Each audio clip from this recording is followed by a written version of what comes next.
Global travel is surging again, but it looks nothing like before. Tech-driven discovery and geopolitical uncertainty have redrawn travel maps. India, one of the fastest growing travel markets in the world, sits at the heart of this shift. In that landscape, Booking.com, one of the world's largest online platforms, plays the matchmaker between travelers, technology, and trust. Leading its charge across the Asia-Pacific is Laura Houldsworth, Managing Director and Vice President for the region. In this conversation, she talks to ET Brand Equity's Anirban Choudhury on how travel is evolving, why India is a priority market, how AI is reshaping discovery, what's driving the boom in spiritual and alternative stays, and how Booking plans to stay relevant in a price-sensitive, ever-changing industry. It's Thursday, the 23rd of October. I'm Anirban Choudhury. This is The Morning Brief.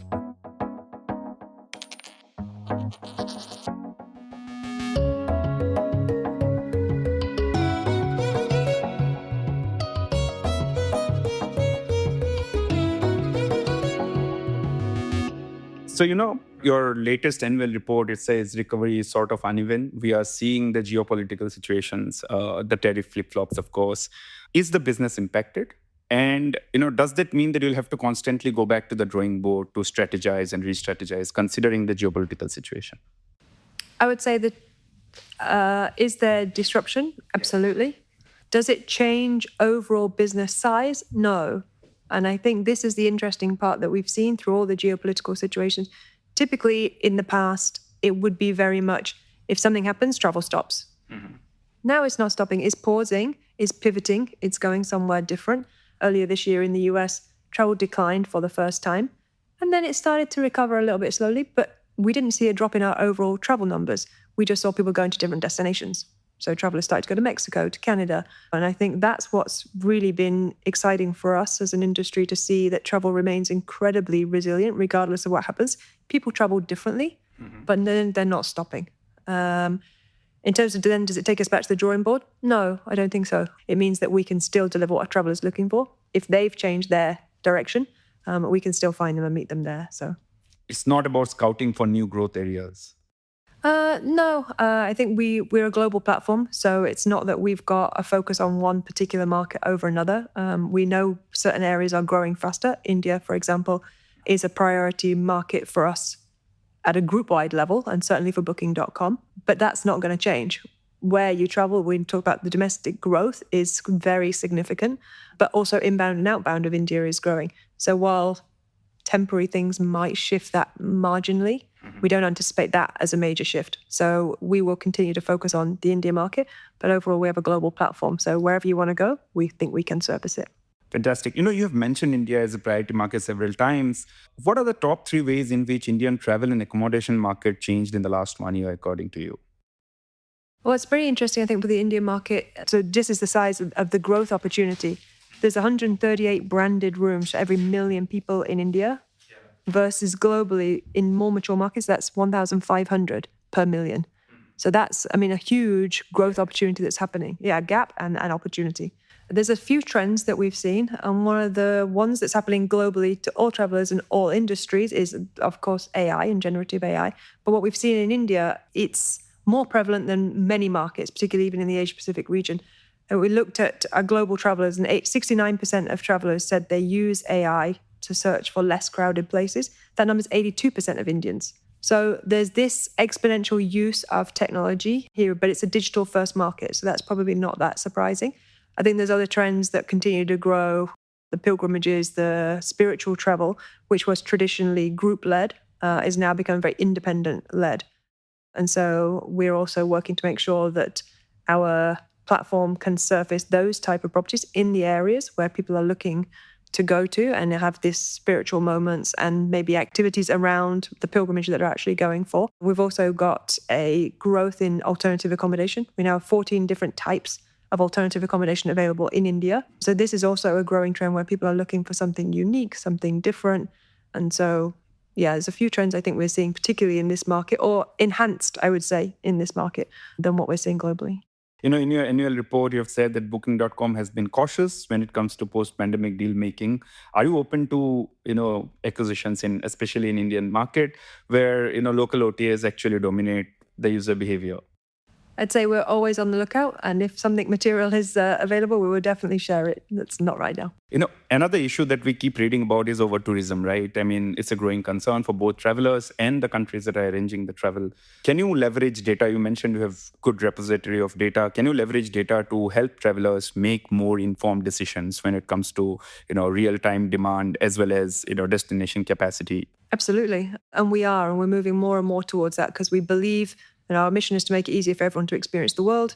We want to make sure that they experience in the right way, they leave destinations in the right way, and there is a world worth experiencing. So over-tourism is something that we've been kind of monitoring for quite some time. And with this new technology, also through AI, like I say 82% of travelers are looking for less touristy destinations, or then we need to make sure that we can surface the areas that they are looking for, or making recommendations that say, okay, these areas are not so busy right now, it's off season, or midweek is better, go on a Tuesday, don't go on a Friday. So this is the type of thing that we can now start to surface, and the technology is enabling us to move in this direction. So taking personalization to another level of just you as a traveler, but you as a traveler going to a certain destination. India probably is your most price-sensitive market. How does Booking's DNA ensure it stays ahead of curve, in such a demanding market? Yeah, price sensitivity is not new, and it's not new globally. There are certain markets that feel it more, but we want to make sure that we continue to provide the best price wherever you're traveling to or from. And that's the role of us as a platform, to surface to you exactly what you need. So what's interesting, and we're seeing it now coming out in the report this afternoon, that actually travelers, while price is important and has always been important, experience is becoming even more important. So I want to get more for my money.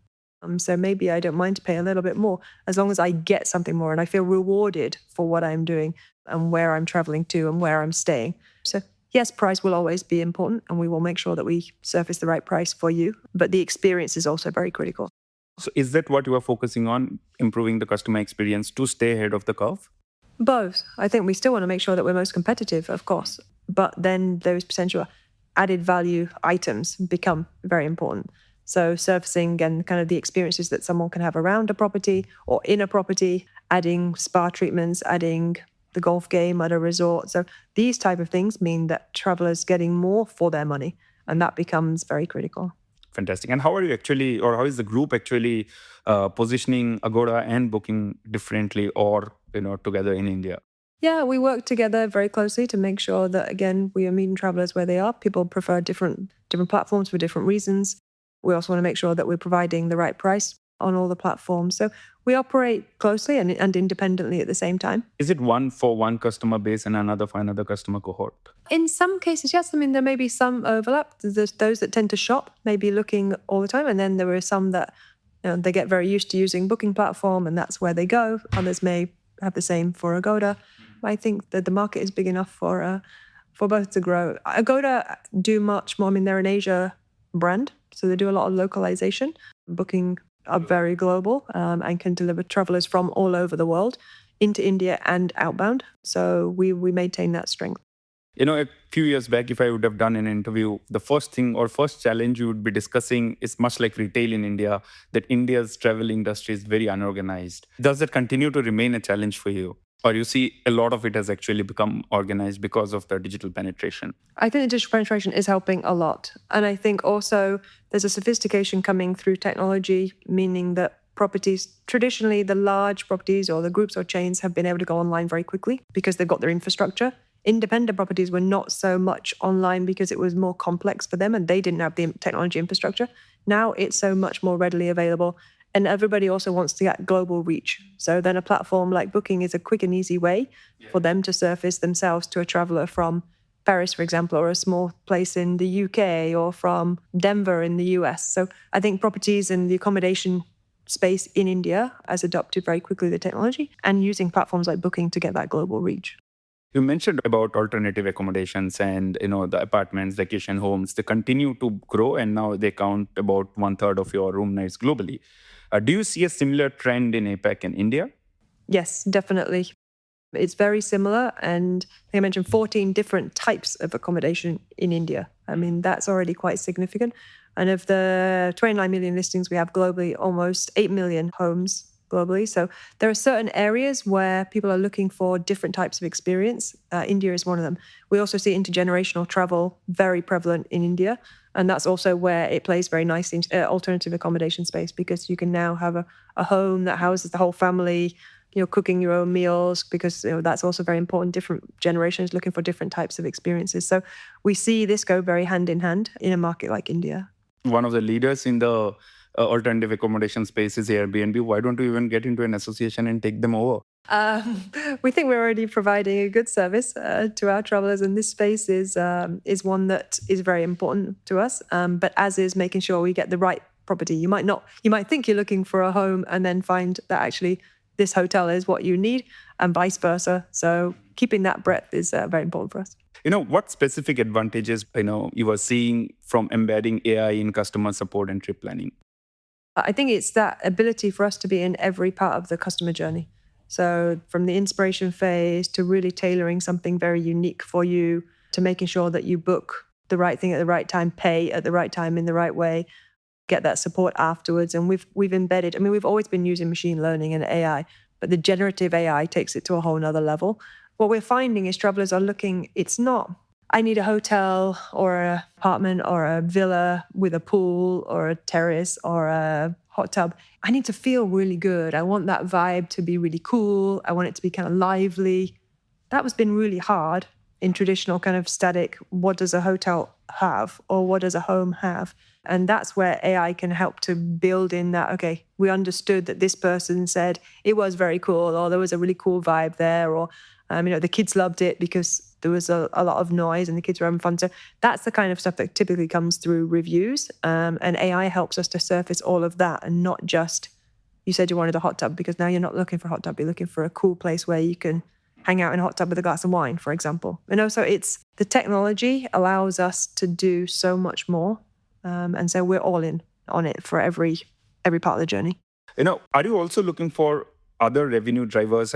What's the long-term goals, for example, for fintech? And could it become a standalone revenue driver? We see ads becoming a standalone revenue driver for many of your competitors. So are you up for it? What's the point of view there? Yeah, absolutely. We're always looking for additional areas where we can drive revenue to the organization. Fintech is a space that it's a highly regulated environment. And you mentioned your banking conversation previously. It's highly regulated, but we mean that we can provide safe, secure, trusted transactions on our platform.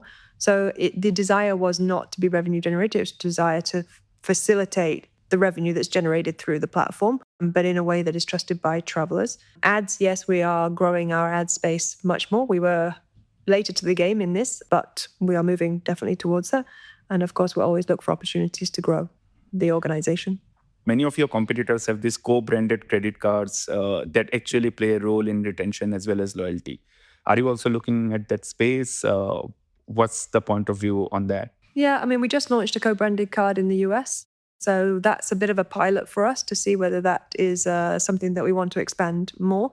I think we look at loyalty also in many different ways. We believe that trust and ease is what drives loyalty also. I was having this conversation at a conference this week, and I was on the stage with actually one of the big brands, and they were saying, nobody ever talks about or posts a picture of their booking experience. They post the experiences that they had, whereas we want to be in the background. We want someone to just go automatically because they don't have to think about it. So for us, if we can make it easier, facilitate exactly what you want, personalize it to the point you need, and you trust us, then we don't need to be the front page of your Instagram thing. We just need to be your go-to space. And that's how we believe in loyalty. Co-branded cards, marketing campaigns are other ways that we're testing. But retention remains a key area for you, and you see the average revenue grow with the user. It's important for us to keep customers and get new customers and keep them. It's absolutely critical for any business. But for us, we see it as we want to delight the customer at every moment that they are on our platform and drive them to want to come back to it. Is India more of an acquisition market for you now? Yeah, for sure. As much as it is retention, or it's more acquisition? It's both. Every customer that we get, we want to keep. But the size and scale of India means that, of course, there's so many new customers to go after. We want to attract those new travelers and then keep them. Thank you very much for your time. It was amazing having this conversation. Welcome. Thank you very much. As Laura Houldsworth notes, travel isn't immune to disruption, it adapts to it. From new technologies to changing traveler behavior, platforms like Booking.com are learning to navigate an industry that's always on the move. That's it for today. You were listening to this episode on The Morning Brief. It was produced by me, sound designed by Rajas Naik. A new episode of TMB drops every Tuesday, Thursday, and Friday, wherever you get your podcasts. Also, don't miss our brand new show, Corner Office Conversation, where we talk to the most interesting business leaders in India and the world every alternate Monday, wherever you get your podcasts. Keep listening.